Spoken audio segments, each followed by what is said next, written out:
A Índia é um país conhecido por suas tradições milenárias, pela diversidade populacional e religiosa. Essa nação asiática possui mais de 1 bilhão e 400 milhões de habitantes, sendo o país mais populoso do mundo. De todos esses habitantes, cerca de 80% seguem o hinduísmo. Outra religião bastante representativa na Índia é o islamismo. Cerca de 200 milhões de pessoas são muçulmanas nesse país. Os cristãos, por sua vez, representam apenas 2,3% da população na Índia. Isso corresponde a cerca de 22 milhões de pessoas.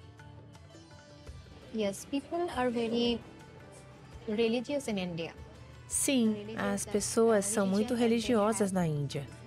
Eles são muito fiéis a essas religiões. Então, tudo o que eles fazem, eles são muito fiéis.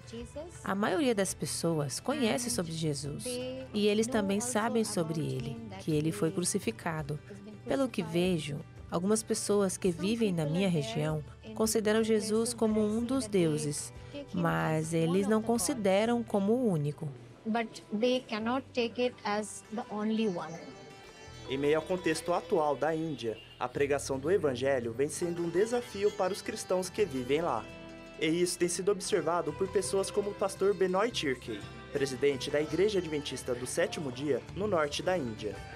Quais são os desafios de viver nesse país? Nós temos vários desafios. Quando falamos sobre o cristianismo na Índia, é um desafio devido a razões políticas e outras coisas. Existem algumas restrições por lá. O trabalho é um pouco difícil, porque nós temos problema, muito por causa das razões políticas e dos extremistas que temos no país.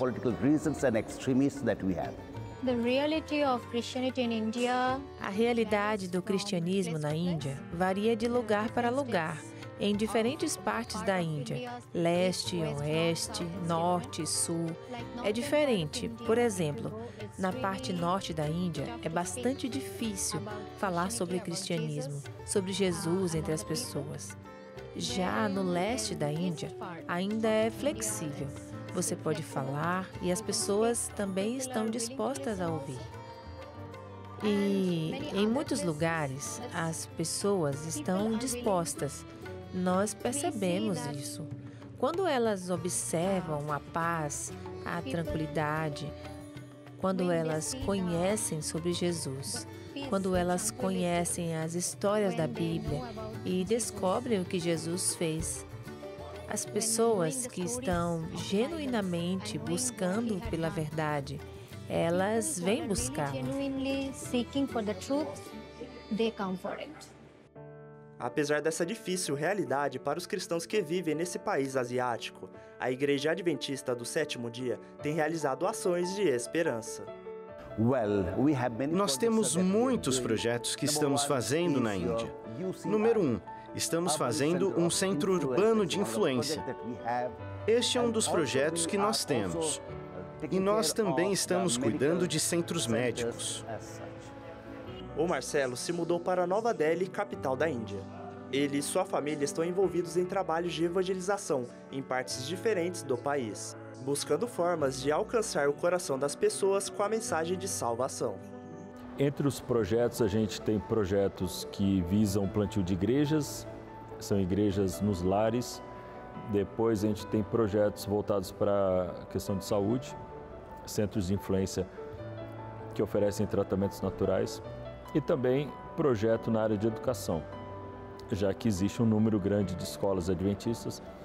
A busca agora é por fazer essas escolas serem centros onde as crianças vão aprender sobre o Evangelho e levarem essa mensagem para suas casas. Nós estamos trabalhando em um projeto onde podemos levar a verdade entre as pessoas, onde o Evangelho ainda não chegou. A verdade ainda não chegou. E então, muitas pessoas podem conhecer sobre a verdade e encontrar a paz em suas mentes. Por meio de ações como essas, cada vez mais pessoas podem conhecer do amor de Jesus. Para você, o que é a missão? Para mim, a missão é seguir o que Deus está te dizendo para fazer. Às vezes, tentamos colocar os nossos sonhos na boca de Deus, como se fosse nas mãos dele. Falamos, eu quero muito fazer isso. Por favor, me ajude a conseguir fazer isso. Mas não é assim.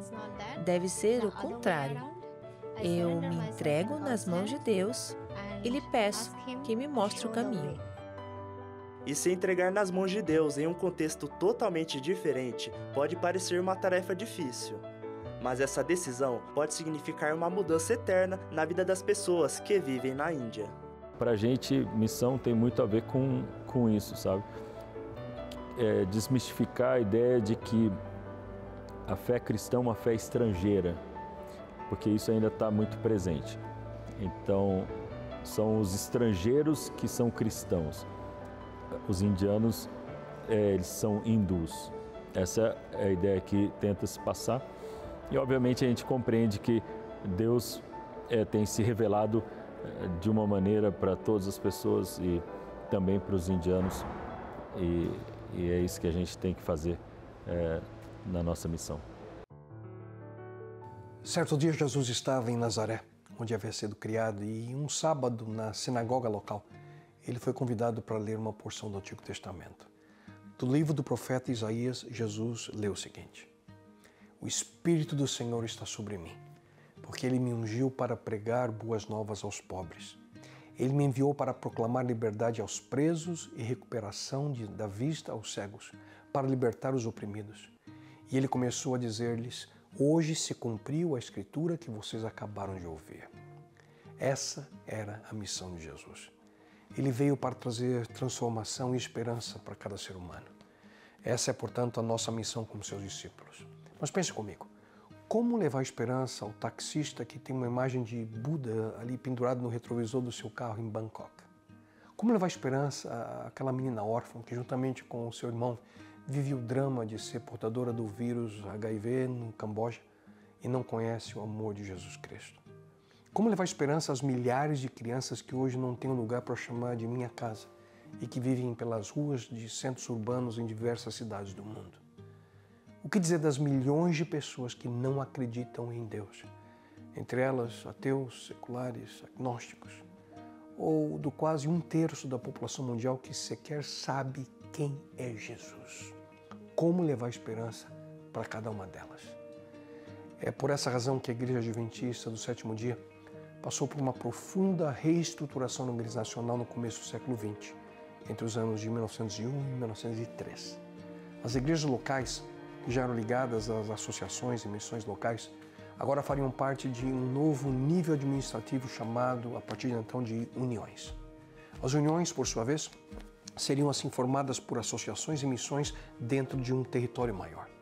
E tudo isso foi idealizado com um único objetivo em mente: ampliar a missão, cumprindo assim a proclamação do Evangelho Eterno dentro do contexto da mensagem dos 3 anjos que nós encontramos em Apocalipse no capítulo 14. Já o último e 4º nível administrativo, a Associação Geral, foi mantida como a maior unidade da organização, abrangendo então todas as uniões em todas as partes do mundo.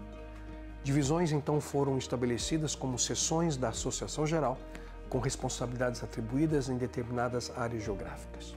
Hoje, a Igreja Adventista está dividida em 13 divisões ao redor do mundo.